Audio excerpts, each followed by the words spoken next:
मुसलमानों का क्या है मिजाज, थोड़ा सा हम काशी वासियों से जानेंगे, क्योंकि जिस तरीके से हमेशा अब प्रधानमंत्री भी मुसलमानों का नाम लेना शुरू कर दिए हैं। ये बताइए कि मुसलमानों का क्या है मिजाज इस बार के चुनाव में। पत्रकार महोदय, हम लोग 5वें फेज़ के चुनाव के बारे में कुछ चर्चा कर दिया जाए तो और अच्छा रहेगा। बोल दीजिए 5वें फेज़ के चुनाव के बारे में। 5वें चरण के चुनाव में सत्ता की चाबी बहुजन समाज पार्टी के पास जा रही है, मास्टर चाबी माननीय बहन जी के पास जा रही है। ऐसा क्यों लगता है? क्योंकि कल के मीडिया सर्वे चैनल के हिसाब से कल मैं उत्तर प्रदेश के वरिष्ठ पत्रकार ब्रिजेश मिश्रा का प्रोग्राम देख रहा था। वहाँ पे प्रदेश के अच्छे ज़मीनी से जुड़े पत्रकार बैठे थे, जिन्होंने कल के चुनाव में भारतीय जनता पार्टी को बहुत कम सीट दिखा रहे हैं, बता रहे हैं। वहाँ तो लड़ाई बाराबंकी में कांग्रेस पार्टी जीत रही है उन लोगों के हिसाब से, क्योंकि हम तो वहाँ जाके देखे नहीं हैं कुछ। प्रतापगढ़ कौशाम्बी भारतीय जनता पार्टी के सीट से हाथ से सीट निकल रही है। अच्छा, बहुजन समाज पार्टी के लिए बता रहे हैं, लेकिन आप मुसलमानों के लिए क्या कहेंगे? मुसलमान किधर जा रहे हैं इस बार के चुनाव में? मुसलमानों का रुख एक ही तरफ है। मुसलमानों का जो रुख है वो अपना एक तरफ बनाए हुए हैं। किधर? जिनको उनको जिधर बनाना है, किधर, वही तो जानना चाहते हैं, किधर बनाना चाहते हैं। उनका तो रुख ये है कि व्यापार चले, व्यापार चलना चाहिए, व्यापार चलना चाहिए। और मुसलमानों का नहीं, सभी लोगों का रुख व्यापार के ऊपर ही इस समय मुख्य है। आप मंदिर में दर्शन करने जाने के बाद दर्शन कर लिए, सब कुछ, जब बाहर निकलेंगे तो आप कुछ न कुछ तो खाएंगे ही, नाश्ता करेंगे, जो यहाँ की जो चीज़ प्रसिद्ध होती है वो चीज़ खाएंगे आप। मंदिर में जो प्रसाद मिलेगा वो तो अपनी जगह है, पर उसके लिए भी आप जब उस खाएंगे तो उसमें चाहिए ना, और सब कुछ व्यापार से ही चलता है। अब नीचे से लेकर ऊपर तक ही देख लीजिए, हर चीज़ व्यापार से। समय में क्या आप मानते हैं क्या कि व्यापार ठप है? हाँ, व्यापार सबसे पहले। बहुजन की बात ये बता रहे हैं, लेकिन मुसलमानों का क्या है रुझान इस बार?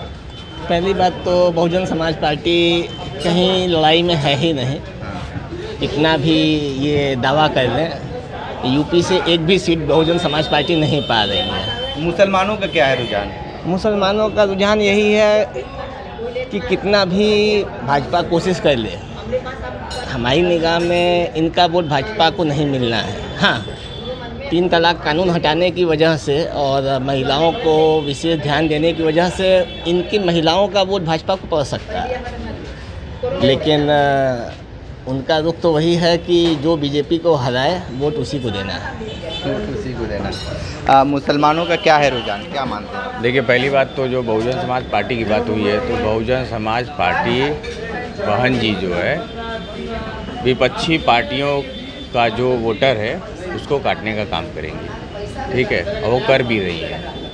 और दूसरी बात है कि मुसलमानों की बात है, मुसलमान भाई बहन जितने भी हैं वो 70 साल से जो ठगे हुए हैं, अब उनके लिए कुछ काम हो रहा है भाजपा के। लेकिन मुसलमान ने भी कह रहे हैं कि व्यापार ठप हो गया है। देखिए, व्यापार खाने चलते थे वो अभी व्यापार का क्या है कि व्यापार तो कम बेसी चलता रहता है, वो अपनी जगह है, लेकिन जितनी सुविधाएं उनको मिली हैं मुसलमानों को, वो 70 साल में कभी नहीं मिला उनको। उतना सम्मान भी नहीं मिला, क्योंकि बाहर में ज़्यादातर मुसलमान ही विदेशों में काम करते हैं, सऊदीया में, जैसे कतर में, तो उनको जितना सम्मान वहाँ मिल रहा है मोदी जी की वजह से, तो वो जान चुके हैं कि अब मोदी जी का ही साथ देना चाहिए उनको। मुसलमानों के बारे में क्या कहें, क्या क्या बताएं? मुसलमानों के बारे में क्या सोचते हैं? मुसलमान किधर जा रहे हैं इस बार के चुनाव? मुसलमान देखिए, हमारे ख्याल से 50% जो है बीजेपी के साथ आएंगे। इतनी पारी उनको आना पड़ेगा, इसलिए आएंगे, व्यापार उनको इसके बाद मिलेगा। तीसरा चरण हो गया है, तीसरी बार प्रधानमंत्री जी बनेंगे ना, तो व्यापार पे विशेष ध्यान देंगे हमारे हिसाब से। अभी तक किस पे ध्यान दे रहे थे? अभी तक तो मान देश पे चल रहा था, राज्य पे, सब पे चल रहा था, अब तीसरी राउंड में जो व्यापार पे ही देखना पड़ेगा, क्योंकि व्यापार बंद कराने के लिए चले काम नहीं व्यापार बढ़ाने के लिए, व्यापार बढ़ाने के लिए, क्योंकि 10 साल से सब जान रहा है व्यापार बिगड़ चुका है, व्यापार नहीं, तो उनको अब ये दिखा है या दिखेगा जो भी हो। हमारे ख्याल से अब तीसरी राउंड में उनको व्यापार पे ही ध्यान देना पड़ेगा। नहीं, देखिए जैसे व्यापार की बात है तो व्यापार किसी का रुका नहीं है, सबका व्यापार चल रहा है।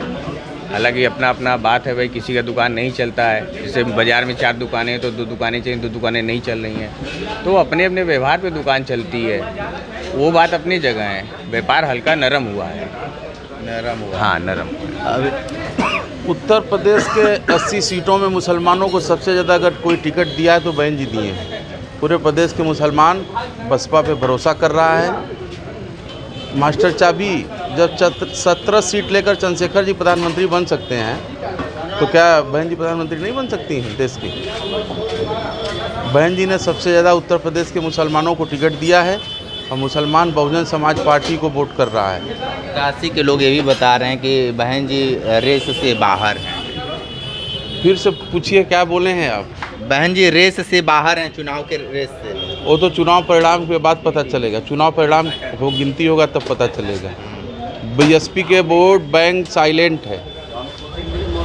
जिस तरह Bharatiya Janata party, Samajwadi party, Congress party सबके नेता कार्यकर्ता उथल पुथल मचाते हैं, बहुजन समाज पार्टी का सारा वोट साइलेंट है। बीएसपी का वोट साइलेंट पड़ता है, हल्ला गुल्ला नहीं होता है। क्या कहेंगे भाई मुसलमानों के लिए, क्या कहेंगे आप? इनके लिए तो, मुसलमानों के लिए तो एक ही कहना है कि इनको अब देश की विचारधारा में अपने आप को शामिल हो जाना चाहिए। कब तक ये ठगे जाएंगे? जिस हिसाब से देश का समय चल रहा है, समय अगर से जो समय के साथ नहीं बदलें, धर्म के चादर अपने ऊपर से हटाएं और देश की विचारधारा में अपने आप को शामिल करें। क्योंकि अन्य पार्टियां जो हैं आज तक केवल धर्म के नाम पर लोगों को ऐसा हो जाएगा वैसा हो जाएगा करते ही रह गए, लेकिन हुआ कुछ नहीं। 1900 बताइए। और हम कह रहे हैं कि 5वें चरण के बाद जो है भाजपा बहुमत के आंकड़े को पार कर चुकी है, अब 400 की ओर बढ़ रही है। ठीक है, तो आप सुने कि बनारस के लोग मुसलमानों के बारे में बहुत सारी बातें बताएं, मुसलमानों का क्या है रुझान। बहुत सारे लोग ये भी बताएं कि बहुजन समाज पार्टी ने मुसलमानों को काफ़ी टिकट दी है, लेकिन आने वाले वक्त में क्या कुछ नया होगा देखना दिलचस्प होगा। तुम्हारे साथ बने रहिए न्यूज़ बकेट के साथ में, दीजिए इजाज़त, नमस्कार। पेश है न्यूज बकेट हिंदी मासिक पत्रिका। पढ़ें इस महीने की पूरी खबर विस्तार से हमारे न्यूज बकेट की मैगजीन में। हमारी ई मैगजीन को मुफ्त में पढ़ने के लिए अभी लॉगिन करें www.newsbucket.in पर। इसके अलावा रोज की ताज़ा खबरों के लिए हमारे YouTube चैनल को तुरंत सब्सक्राइब करें।